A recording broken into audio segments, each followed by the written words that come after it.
the lighthouse amidst the storm. Ethan, in his 30s, had achieved everything a young architect could dream of. His own office downtown, a talented staff, and above all, the multi-million-dollar Green Metropolis project, the culmination of 7 years of hard work. He believed he was standing on top of the world. Then, the tsunami hit. In one fateful week, everything shattered. Ethan's largest financial partner abruptly pulled out, launching a smear campaign that destroyed his reputation. They falsely accused him of falsifying material reports, leading to budget misappropriation. The entire project was suspended, his company went bankrupt, and Ethan's reputation was buried under the rubble of media destruction. He didn't just lose his career, he lost his life savings, including the money he had planned to use to buy back his family's old plot of land. That night, in his empty apartment, Ethan stared at a small wooden box. Inside was an old silver pocket watch, the only keepsake from his late father. The next day, the watch also vanished. Perhaps he'd dropped it during the hurried move, or a thief had snuck in. This final loss felt like a knockout punch. There's nothing left. Truly, nothing, Ethan whispered, feeling that all his effort and hope had been drained away. In despair, Ethan decided to flee. He sold his remaining assets, bought an old car, and drove south to the small coastal fishing village where he grew up, the place where his mother still kept the old wooden house. The old wooden house nestled against the hillside, facing the vast ocean. Everything here was quiet, a stark contrast to the noisy and deceitful city. But Ethan found no peace, only emptiness. Day after day, he sat by the shore, watching the fierce waves crash against the dilapidated rock seawall. He saw the reflection of his own failure in the weakness of the wall. One misty afternoon, Ethan saw an elderly man working under a small awning near the pier. This was Old Man Silas, the village's most famous wood artisan. Silas was meticulously carving a piece of driftwood. It was rough on the outside, even showing signs of decay. Ethan, curious, approached him. "Excuse me, sir. This wood, it seems damaged, doesn't it?" Old Man Silas looked up, his eyes gentle like the autumn sea. "Hello, young man. You're right, the storms have battered it. But look closer."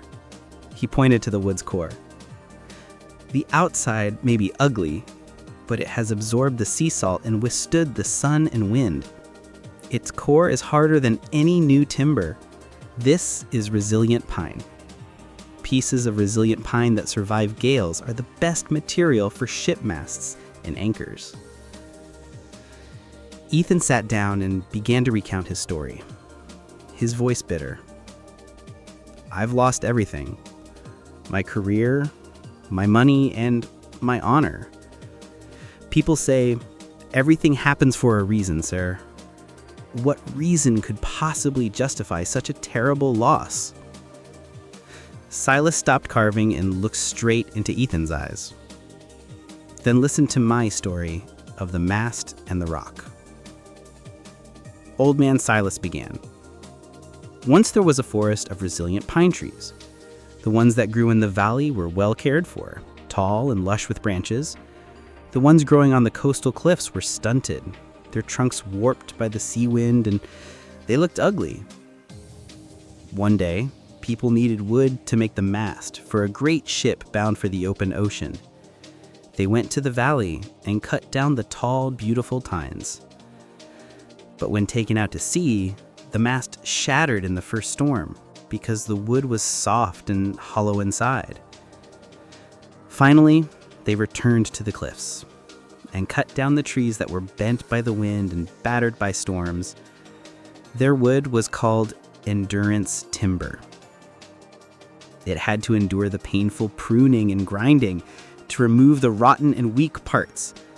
But it was that very hardship that created an absolutely durable core. The masts made from these wounded, resilient pines carried the ship through the biggest gales and brought it safely to harbor. Silas paused, setting the piece of wood down. Your failure, your loss, is like the storm that pruned away the weak branches and cut away your arrogant ego.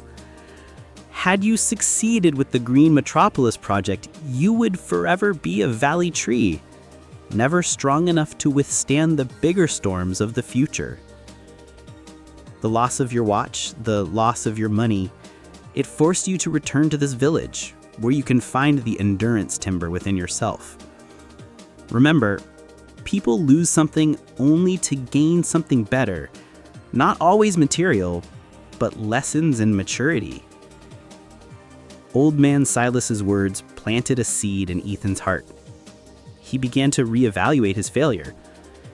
He realized the Green Metropolis project had been overly ambitious, lacked sustainability, and relied entirely on massive capital, a structure prone to collapse. He stopped dreaming of skyscrapers. He began observing the local environment. He saw clearly that the village's old seawall system was decaying and would not withstand a major storm predicted to hit soon. Ethan decided to act. He had no money, but he had knowledge and the painful experience of the collapse. He used local materials, like the resilient pine provided by Silas, and coastal boulders. He used his knowledge of resilient structures. He worked tirelessly on a new design, the ecological lighthouse and the flexible seawall system. This was not just a protective structure. It was a design in harmony with nature, allowing seawater to flow and reinforcing the coastal ecosystem. Initially, the villagers were skeptical, but Old Man Silas vouched for him. With the help of Silas and the fishermen, he built the system using his own strength and dedication. A few months later, a historic superstorm struck. While neighboring villages with their rigid concrete walls were battered and destroyed by the waves, Ethan's flexible seawall system effectively dissipated the force of the waves. His village was almost unharmed. The morning after the storm, the sky was clear again. Ethan stood by the ecological lighthouse, feeling a peace he had never known. A week later, the story of the resilient village spread. Scientists, community development organizations, and even architecture universities from the city came calling. They were not interested in Ethan's old failed project, but in his groundbreaking seawall design. He became a sought-after expert, not for glamour, but for the practical and sustainable solution he created from his experience of failure. He realized losing the $1 million project forced him to let go of his large ego and focus on core values, helping the community. The loss sharpened him, turning him into the resilient pine mast, durable and unbeatable. Without that loss, he would never have returned here, never met Old Man Silas, and would forever remain an arrogant architect building structures destined to fall. Ethan had lost everything only to gain a higher purpose and a more sustainable career. Failure was not the end. It was the lighthouse that had guided him to the right path.